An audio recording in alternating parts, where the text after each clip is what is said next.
তো আমি ওইখানে এলাম, খুবই হাগা লেগেছে। আমি হাগতে এলাম, হাগতে এসে ওরা বলছে আমাকে বিড়ি দে। আমার কাছে একখানে বিড়ি। এবার একটু বিড়িতে সে আমার বিড়ি ছাড়া হাগা হয় না। একটু বিড়ি আমি 3 জনা কি করে দিব?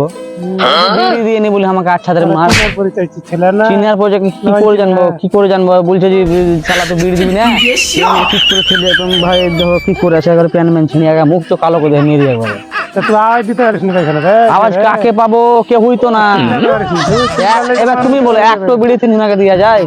বলো এমনি করে মানলে আমাকে জানো একটা বিড়ি আমি কি করে দিব বলো? তো আওয়াজ দিতে হতো তোকে মুখে, এখানে আওয়াজ দিলে পরে ওদের অবস্থা ও আসবে বলে দেখে জানি না কি আসছে। তুমি কোথায় যাচ্ছ? তো জ্ঞান না আওয়াজ দে। তুমি কোথায় থাকবা? তুমি কোথায় থাকবা? আমরা বিছানা আছি। কোনখানে আছো? হলো তোদের এ মোটামুটি 8 ঘন্টা হবে। দশাবি তো ছিল এখানে, বাবুল বাবুল তো সবই দাঁড়িয়ে ছিল এখানে। তাই নাকি? আওয়াজ দিতে পারিস নি? ও বলো বলো। 3 জনাই থাক আর 4 জনাই থাক, একলাই যদি পড়ে যাস মানুষের পাল্লা আওয়াজটা দিবি জোরে। কি বলবো? আওয়াজটা জোরে দিলে লোক দাঁড়িয়ে যাবে নাকি? তাহলে কেউ কিছু করতে পারবে না। তাও ঠিক, ওই করবো। তাহলে একটা বিড়ি 3 জনকে দেওয়া যায় বলো?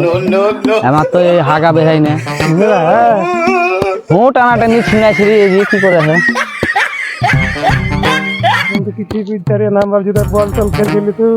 বল খেলবে না? না বল খেলবে না, প্রচুর হাগা লিয়া হলো।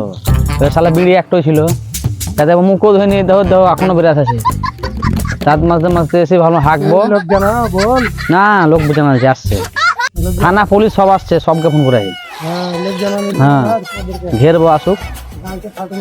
হ্যাঁ একবার হ্যাঁ আসুক, একবার আসতে দাও ওদের, একবারে মার কি রাখে নিচ্ছে, কি করবো আমি নিয়ে জানছি। আসুক, ঠিক আছে এবার বলবো।